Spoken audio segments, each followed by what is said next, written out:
Unless you're forcing your kid to take over the family business someday, they will inevitably enter into the job market probably multiple times.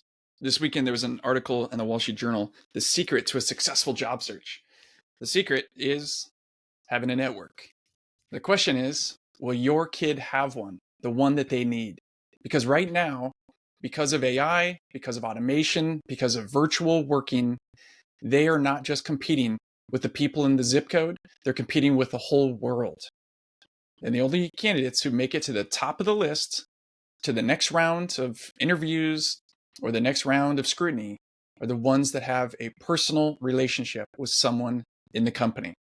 I'm Scott Schimmel. I've been working with young adults for the past 20-something years, and now we work with parents to help them give their kids everything they need to transition to adulthood confidently towards success and happiness.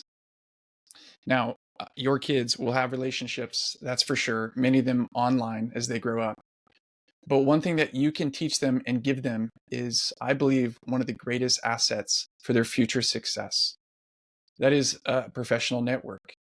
And chances are your kid is not going to come up to you and say, gee, mom, gee, dad, I really want to be successful one day. Will you please teach me your tricks?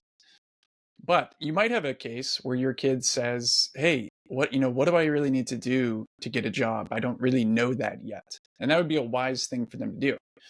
If they happen to ask, you can then say, you know what, there are a few things. Number one, you can get on LinkedIn now, young, early. You can get on LinkedIn in high school and start building out a resume. And there's lots of ways to dig into that. There's resources to pursue, and we highly recommend that every single kid gets on LinkedIn, and we help them do that. Secondly, you can be actively building relationships as you go through life. For the kid, that means teachers, professors, coworkers, colleagues, supervisors, bosses, and especially your friends. Have you given permission and guidance to your kids to become friends with your friends? You can do that. You can introduce them through informational interviews. It's what I'm doing with one of my kids right now. We're just setting up conversations via Zoom or in person if they're close to build a relationship.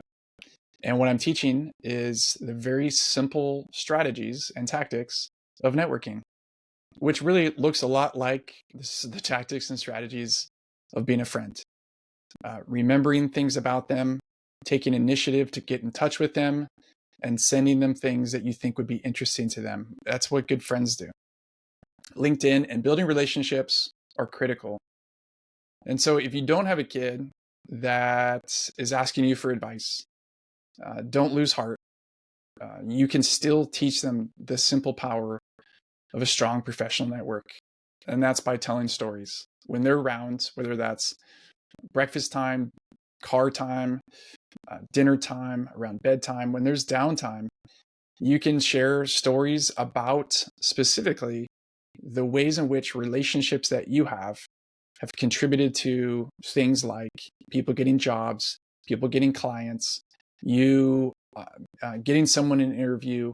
You can put little deposits of those stories over time that can sink in, not necessarily will sink in, but can sink in. And more than anything, at the end of the day, what we can do is model for our kids what it looks like to build genuine, authentic relationships, which not only will be a tremendous foundation for their overall life success, but especially for their career success. Teaching them how to have authentic friendships and build a professional network, if they start early, can yield tremendous results later in their life. I've had a few jobs. I've had a lot of clients. I can't think of one of them that didn't come through a professional network, that didn't come through a recommendation, an email introduction, proof of past reputation by who knows who. That's how it all works. And having been new to town for me, coming out of college, I just had this sense that at 22 years old, if I were to start now building authentic, sincere, genuine friendships, that at some point it would pay off. And not just pay off for me, but it would pay off because I could be useful for others. And it makes a town small, and it makes life and especially work a little bit more fun. So I don't know if your kids will have the network they need to have the secret to a successful job search, but I think you know what to do at this point in teaching them that life skill.